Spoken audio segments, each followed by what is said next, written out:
할렐루야. 오늘도 주일 예배로 함께 하시는 모든 성도님들을 주님의 사랑으로 축복하고 환영합니다. 잘 오셨습니다. 오늘은 사도행전 2장 1절에서 4절까지 말씀을 통해서 성령님의 임재와 역사를 위한 기도 제목을 가지고 보혜사 성령님이란 제목으로 함께 말씀의 은혜를 나누기 원합니다. 여러분, 오늘 우리가 읽은 본문의 말씀은 예수님께서 제자들에게 약속하셨던 성령님이 오순절에 제자들에게 임하신 놀라운 사건이죠. 초대교회가 시작되는 바로 그 순간입니다. 예수님은 우리의 죄를 위해서 십자가에 달려 죽으셨다가 3일 만에 부활하시고 40일 동안 제자들에게 하나님의 나라를 가르치셨어요. 그러고 나서 하늘로 올라가시는데 제자들에게 너희는 기다리라고 하십니다. 하나님이 약속하신 성령님을 기다리라 라고 말씀하시고 하늘로 승천하셨죠. 그리고 예수님께서 승천하신 이후에 열흘이 지났을 때 드디어 성령님이 임하십니다. 우리 사도행전 1장 4절과 5절 말씀 다 함께 읽어보겠습니다. 시작. 사도와 함께 모이사 그들에게 분부하여 이르시되 예루살렘을 떠나지 말고 내게서 들은 바 아버지께서 약속하신 것을 기다리라. 요한은 물로 세례를 베풀었으나 너희는 몇 날이 못되어 성령으로 세례를 받으리라 하셨느니라. 아멘. 그렇게 예수님의 약속을 지키고 예루살렘을 떠나지 않고 기도하고 있던 제자들에게 성령님께서 오순절을 맞아서 강력하게 임하십니다. 그럼 그 오순절은 어떤 날이냐라고 하면 6월절이 지나고 50일이 지난 그 날을 오순절로 절기로 지켰어요. 6월절은 이스라엘이 애굽에서 구출된 날을 기념하여 구원의 날로 섬겼습니다. 절기였죠. 그리고 그 6월절이 지나고 50일이 되는 날인데 이제 유대인들은 7이라는 수를 완전수로 여겼어요. 그러니까 7일이 1주잖아요. 그래서 그 7일이 1주가 7번 지났을 때 49일이죠. 그러니까 그 완전한 날이 완성되는 그 날, 그 다음 날을 오순절로 지키면서 구원이 완성되고 모든 것을 하나님이 이루셨다라는 그 날로 기념하며 오순절을 지켰습니다. 그리고 그 날은 오순절은 더 나아가서 예수님이 부활하신 주일이었어요. 안식일 다음 날이었기 때문에 주일이고요. 또 이 유대인들의 절기에 맞춰서 첫 보리를 수확하고 하나님께 드리는 절기였습니다. 그렇기 때문에 부활의 첫 열매가 되신 예수님을 상징한다라고 할 수 있겠습니다. 그래서 오순절에 성령님이 임하신 것은 그냥 우연히 날이 맞아서 그 날에 오신 것이 아니라 예수님의 약속이 성취되는 날이었고요. 즉 예수님이 부활하신 그 날을 기념하는 기념일이었고 교회가 탄생하는, 초대교회가 탄생하는 교회의 생일이 됩니다. 그렇다면 이 성령님이 임하실 때는 어떤 모습으로 임하셨는가? 사도행전 2장 2절과 3절 말씀 우리 다 함께 읽어보겠습니다. 시작. 호련히 하늘로부터 급하고 강한 바람 같은 소리가 있어 그들이 앉은 온 집에 가득하며 그들에게 보여 각 사람 위에 하나씩 임하여 있더니. 아멘. 성령님이 임재하시는 그 순간을 성경은 강한 바람 같은 소리가 온 그 다락방에 가득하였고 불 같은 것들이 다 모든 사람 위에 임하였다라고 설명합니다. 여러분, 이 모습은 이제 신비적인 모습이에요. 초월적인 영역입니다. 성령의 임재의 모습을 이렇게 설명을 하지만 우리의 생각이나 상상력으로는 바르게 이해하기는 참 어렵습니다. 근데 오늘 말씀에서는 성령의 임재를 바람과 불로 이제 비유를 하여서 이미지로 설명을 하고 있는 것이죠. 그래서 성령이 바람같이 임했다라고 하는데 그 바람을 표현할 때 원어로는 푸뉴마라는 단어를 씁니다. 이것은 영, 생기, 호흡을 의미할 때 사용되는 단어예요. 영이라든지 호흡, 생기를 불어넣었다 할 때 이 푸뉴마라는 단어를 쓰고요. 구약에서는 루아흐라는 단어를 쓰는데 이 루아흐는 이제 가장 대표적으로 사용된 것이 창세기 2장 7절이었어요. 우리 다 함께 읽어보겠습니다. 시작. 여호와 하나님이 땅의 흙으로 사람을 지으시고 생기를 그 코에 불어넣으시니 사람이 생명이 되니라. 아멘. 하나님이 흙으로 첫사람 아담을 지으시고요, 만드시고 거기에 뭘 불어넣으시죠? 생기를 불어넣으시죠. 이게 루아흐예요. 루아흐 하면서 생기를 불어넣으시자 그가 생명, 살아있는 영이 되었다. 완전히 살아있는 존재가 되었다라는 것이에요. 그리고 이 루아흐는 이제 에스겔의 마른 뼈 환상에서도 나오는데요.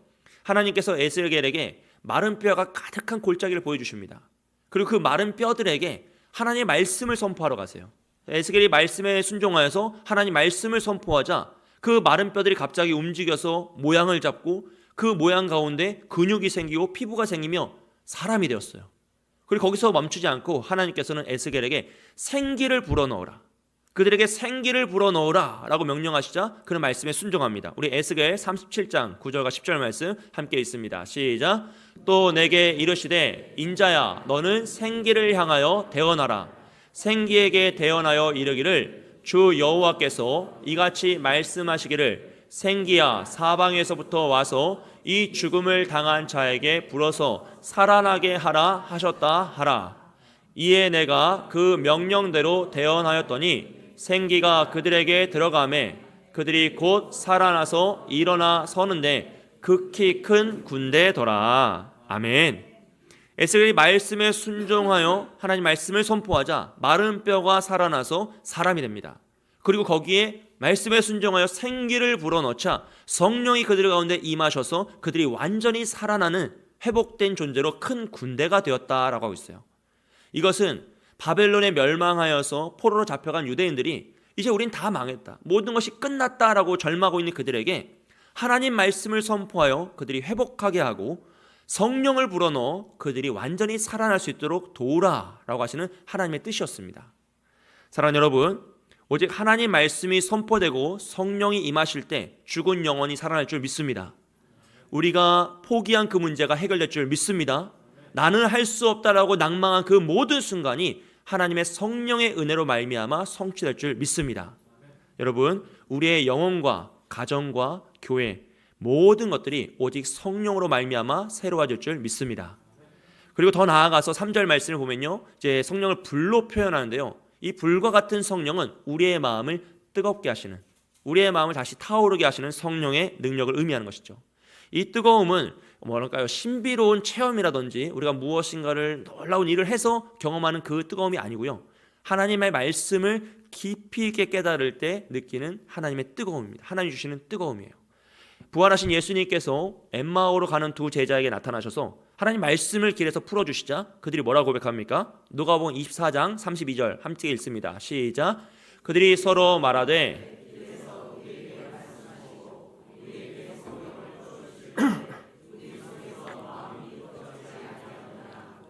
아멘.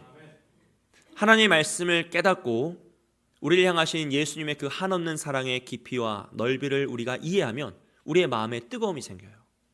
그리고 그 뜨거움은 이 세상 그 무엇과 비교할 수 없고 그리고 꺼지지 않습니다. 왜냐하면 성령 하나님이 우리가 믿음을 고백할 때 우리 마음에 찾아오셔서 우리와 함께 하시며 그 말씀을 계속 타오르게 하시기 때문에 이것은 우리의 힘으로도 끌 수 없고 세상 그 무엇으로도 끌 수 없는 성령의 불인 것이죠. 사랑하는 여러분, 하나님 말씀을 깨닫고 하나님 말씀이 우리 가운데 불타게 하시는 성령님께서 여러분과 함께 하시는 줄 믿습니다. 우리가 말씀을 읽을 때요, 성령 하나님께서 그것을 도우셔야 돼요. 그래서 우리가 기도하면서 말씀을 읽으시고 그 말씀이 정말 그냥 글로 지나가는 것이 아니라 우리가 매일 아침마다 성경을 읽을 때 그 말씀이 살아있는 하나님의 말씀으로 내 마음에 불이 될 수 있도록 해달라고, 뜨거움이 되게 해달라고 간절히 기도하시고 그 말씀을 붙잡으시길 축복합니다. 여러분, 말씀을 깨달을 때 느끼는 이 뜨거움은 은사나 특별한 체험이 주는 그런 뜨거움과는 비교가 안 돼요. 그런 감정적인 뜨거움과 비교가 안 됩니다. 오직 성령께서 여러분의 마음 가운데 그 뜨거움을 회복시키시고 매일매일 성경을 읽으실 때마다, 매주 예배를 드릴 때마다, 하나님 말씀을 들을 때마다 우리의 영이 살아나고 더 뜨거움으로 번져나가는 저와 여러분이 되시길 주님의 이름으로 축복합니다.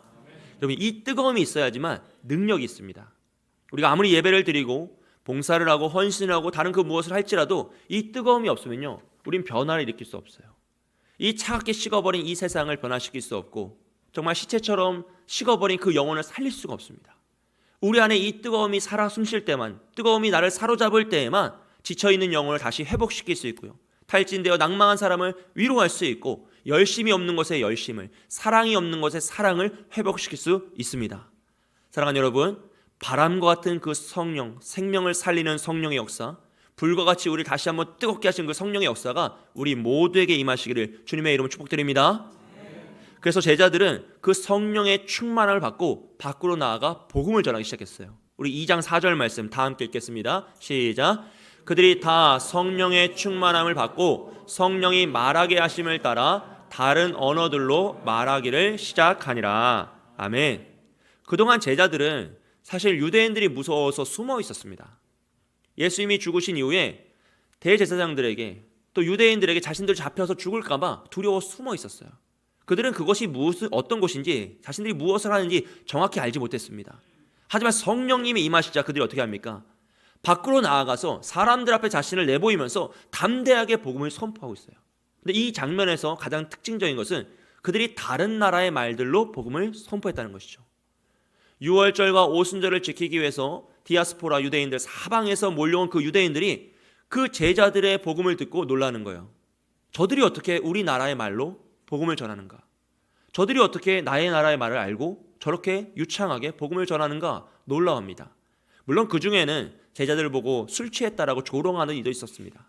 하지만 베드로는 이 모든 현상이 요엘서의 예언이 성취되는 장면이다라는 것을 선언하며 담대하게 예수 그리스도의 죽음과 부활을 선포하며 복음을 전해요. 그리고 그날 3,000명이 회심하여 예수 그리스도를 믿는 놀라운 역사가 일어납니다. 사랑하는 여러분, 오늘 이 본문의 말씀은 이렇게 성령이 임하시고 복음이 선포되어 놀라운 회심이 일어났다라는 것만으로도 정말 중요한 말씀이에요. 그런데 이 말씀을 더 나아가서 바벨탑의 심판과 저주가 회복되는 역사가 바로 이 성령의 임재로 이루어졌다는 것을 상징합니다. 하나님께서 홍수로 이 세상을 심판하신 이후에 노아에게 생육하고 번성하여 땅에 충만하라, 이 세상을 다스리라 라고 명령하셨어요. 하지만 노아의 후손들은 하나님 말씀에 순종하지 않고 시날 평지에 바벨탑을 쌓아 하늘 꼭대기까지 쌓고자 했죠. 하나님이 다시 홍수로 심판하실지라도 우리가 스스로 이겨내자, 하나님을 이겨내자, 우리의 이름을 떨치자라고 하며 바벨탑을 짓습니다. 그 모습을 보시고 하나님께서 그들의 언어를 혼잡하게 하심으로 그들을 심판해서 모든 인류를 흩어버리시죠.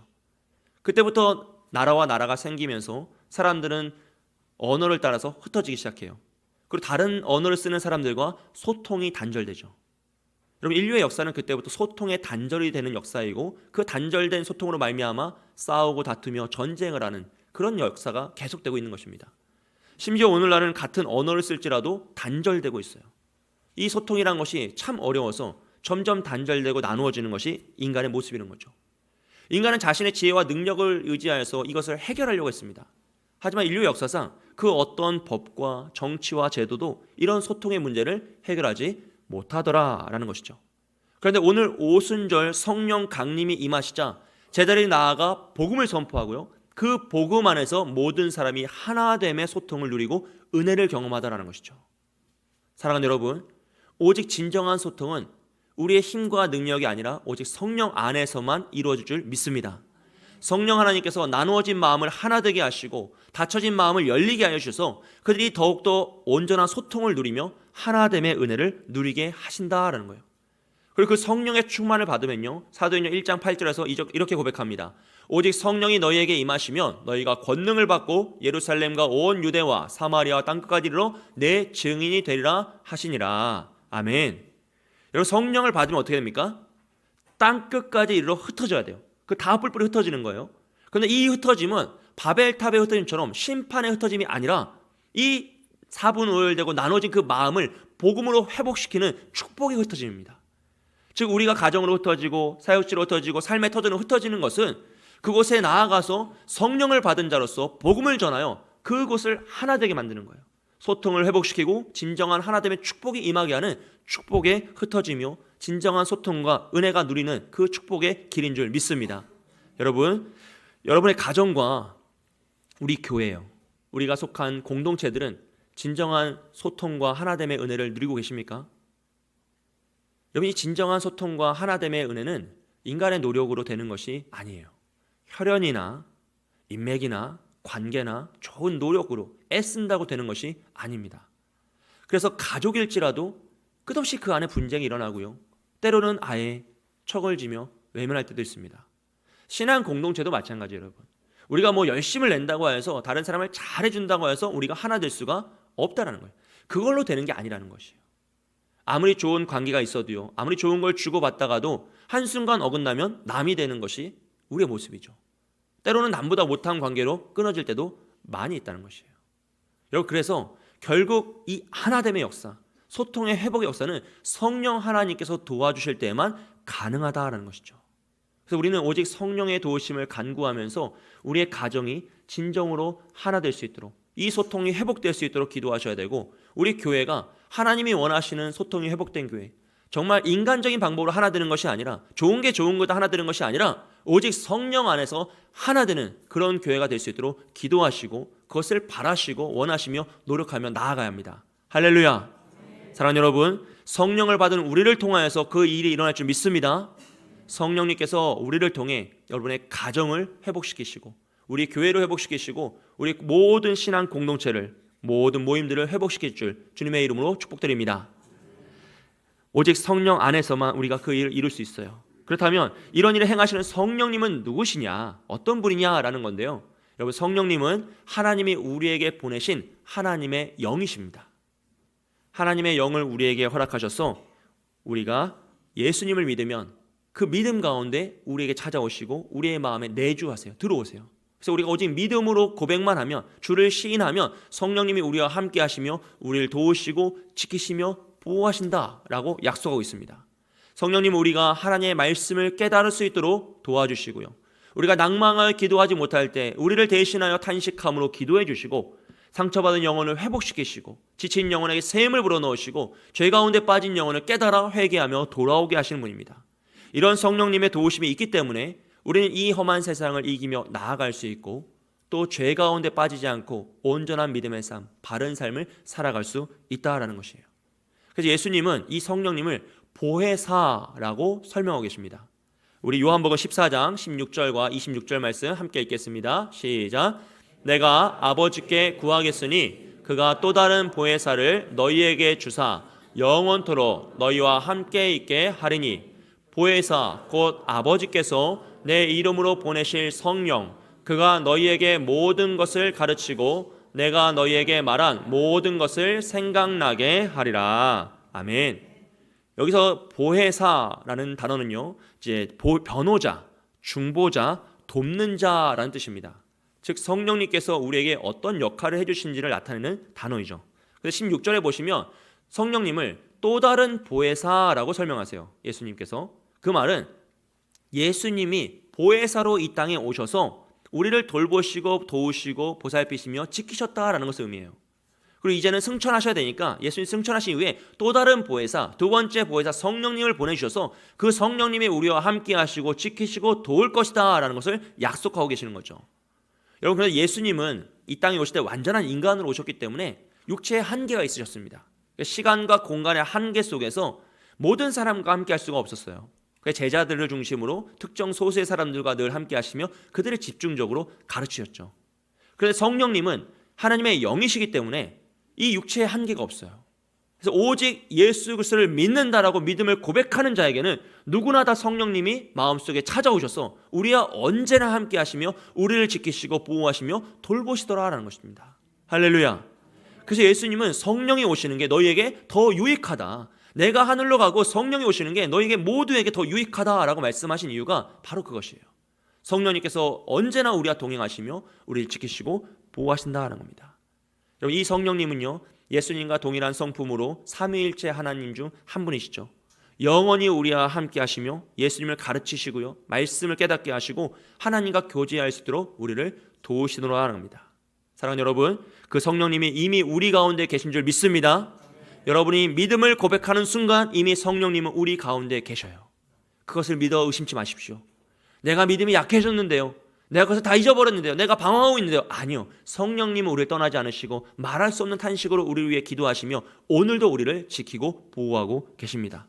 성령님은 우리가 믿음의 고백으로 오직 주님을 영접할 때 아무 값없이 우리에게 찾아오셔서 여러분을 도우시고 지키십니다. 여러분, 이러한 성령의 충만을 그래서 오늘 우리가 더 간구하고 더 소원하며 나아가야 돼요. 왜냐하면 그것이 성도의 본질이기 때문입니다. 여러분, 예수님이 사역을 시작하실 때 성령 충만함을 시작하시죠. 세례를 받으시고 성령의 충만을 받고 사역을 시작하세요. 교회가 시작되는 오늘 오순절에도 성령의 충만으로 초대교회가 시작되고 있습니다. 그러므로 모든 교회와 성도는요, 오직 성령의 충만을 받을 때만 온전한 교회가 될 수 있고 온전한 성도가 될 수 있다는 거예요. 다른 조건이 다 잘 갖춰져 있어도요, 성령의 충만이 없으면 그 교회와 성도는 잘못된 것입니다. 문제가 있는 것이에요. 더 정확히는 병들어 있는 것이고 죄의 영향 아래 있는 것이죠. 성령의 충만이 없으면 그 교회는 바른 길을 갈 수 없습니다. 성령의 충만이 없으면 그 성도는 온전한 삶을 살아갈 수 없습니다. 오직 성령의 충만을 받을 때에만 우리는 온전한 믿음의 삶을 살아갈 수 있고 우리 교회는 더 온전한 교회로 나아갈 수 있습니다. 그래서 모든 교회와 성도는 오직 성령 충만을 목표로 잡고 그 모습을 지향하며 그 모습을 사모하고 바라며 나아가는 것이에요. 초대교회에 이 오순절 성령이 강림하신 이후로 모든 교회와 성도들을 운영하시는 분은 성령님이셨어요. 그래서 빌립 지사님이 에디오피아 내시에게 복음을 전한 것도 성령의 인도하심을 따라서입니다. 고넬료가 베드로를 초청하고 베드로가 고넬료의 집에 간 것도 성령의 인도하심이었어요. 에베소에서 사도들을 파송할 때도 제사장이 아니죠. 사도 바울과 바나바를 파송할 때에도 성령의 충만함으로 성령의 인도하심을 받고 파송하죠. 모든 교회의 사역은 성령의 충만함, 그 성령의 인도하심을 받고 나아갔다는 것이에요. 사랑하는 여러분, 모든 사도와 집사와 성도들이 성령 충만하였습니다. 이것이 교회와 성도의 본질적인 모습이고요. 우리 교회도 모든 교육자들과 장로님들과 권사님들과 집사님들이 성령 충만하시길 주님의 이름으로 축복드립니다. 심지어 성령의 충만은 유대인들을 넘어 이방인들로 넘어가죠. 그래서 모든 이들이 예수를 믿음으로 구원에 이르는 놀라운 역사가 바로 성령의 역사로 이루어진 것입니다. 사랑하는 여러분, 성도는 성령에 충만하여야 성령의 인도하심을 받고 그 뜻을 이루어 살아가는 존재입니다. 그러면 오늘 우리 역시 성령의 충만함을 지향하고 그런 교회가 되도록 애쓰고 노력하며 나아가야 돼요. 성도의 목표는 오직 성령 충만입니다. 우리 교회의 목표도 오직 성령 충만인 줄 믿습니다. 그렇다면 어떻게 하면 성령의 충만함을 받을 수 있는가? 우리가 무엇인가를 애쓰고 노력하고 박수치고 뛰면 성령께서 충만하게 임하실까? 물론 당연히 아니겠죠. 여러분, 오늘 제자들이 어떠한 모습으로 그 성령의 충만을 받고 있는지 함께 살펴보기 원해요. 우리 2절에 보시면 호련히 하늘로부터 성령이 임하셨다라고 표현하는데요. 그 말은 갑작스럽게 성령이 임하셨다는 거예요. 즉 제자들은 그날 성령이 임하실 걸 몰랐다는 겁니다. 그들은 언제 어떻게 성령이 임하실지 알 수 없었어요. 우리 역시 마찬가지입니다. 성령은 초월의 영역이고 하나님의 영역이기 때문에 언제 어떻게 우리에게 강하게 임하시고 뜨거운 불을 주시고 바람이 불듯이 우리의 영혼을 살리실지 아무도 알 수 없어요. 하지만 그들이 그곳에서 무엇을 하고 있었는지, 어떤 일에 집중하고 있었는지를 통해서 우리가 무엇을 준비하고 어떤 일에 집중해야 될지를 고민해 볼 수 있다라는 것이죠. 우리 사도행전 1장 13절과 14절 말씀 다 함께 읽겠습니다. 시작.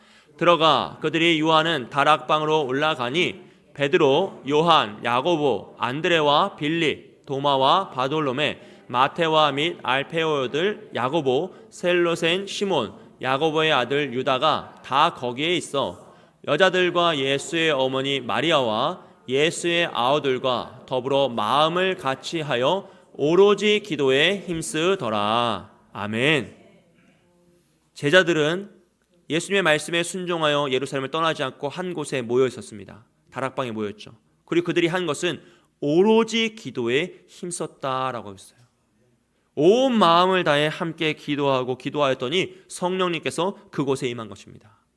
사실 제자들은 그곳이 어떤 곳인지 그날이 무슨 날인지 아무것도 알지 못했습니다. 그냥 적당히 숨을 장소, 좋은 장소에 모여서 기도한 것뿐이에요.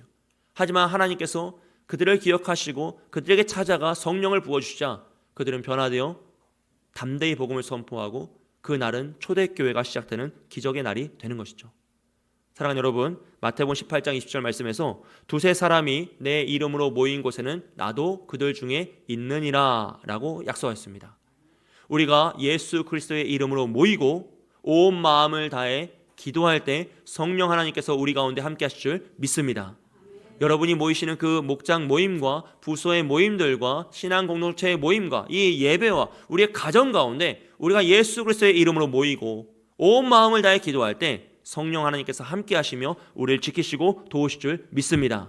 120명의 성도들이 온 마음을 다해 기도하자 성령이 임하셨습니다. 예루살렘 교회 성도들이 온 마음을 다해 감옥에 갇힌 베드로를 위해 기도하자 성령께서 그를 찾아가 구출해내십니다. 에베소에 있던 제자들이 온 마음을 다해 기도하고 있을 때 바울이 찾아가 복음을 전하자 성령이 그들 가운데 임하셨습니다. 거룩한 주일 우리가 온 마음으로 한 곳에 모여 기도할 때 하나님께서 우리 가운데 임하실 줄 믿습니다. 할렐루야. 우리가 목장이란 이름으로 모여 함께 기도하고 온 마음을 다해 모일 때 주님께서 여러분의 목장 가운데 임하실 줄 믿습니다. 여러분, 이것은 우연이 아니라 하나님의 약속입니다. 약속의 말씀으로 너희가 나의 이름으로 모이는 곳에 내가 너희와 함께 하겠다라고 약속하셨어요.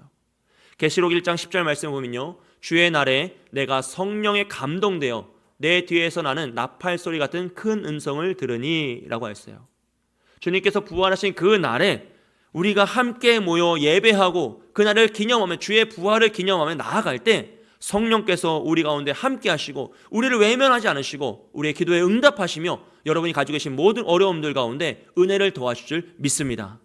여러분, 삶의 어려움 가운데요, 홀로 감당하시려고 애쓰지 마십시오. 나의 힘으로 나의 능력으로 살려고 발버둥치지 마십시오. 성령 하나님께서 여러분 가운데 함께 하시고 그것을 돕고자 하시고 지키고자 하시며 오늘도 우리를 위해 기도하고 계십니다. 그러니 성령님께서 나와 함께 해달라고, 이 모든 어려움과 문제를 함께 풀어나가 달라고 기도하셔야 돼요. 예배에 나오셔서 이 시간과 장소를 소중히 여기며 함께 모이고 힘써 기도하는 겁니다. 그때 성령님께서 우리 가운데 임하시고 우리의 기도에 응답하실 줄 믿습니다. 사랑하는 여러분, 우리의 모인 이곳에 성령이 임하시기를 소원합니다. 성령의 충만함을 받는 여러분을 통해 여러분의 가정과 여러분의 교회와 여러분의 신앙 공동체가 회복되길 주님의 이름으로 축복드립니다.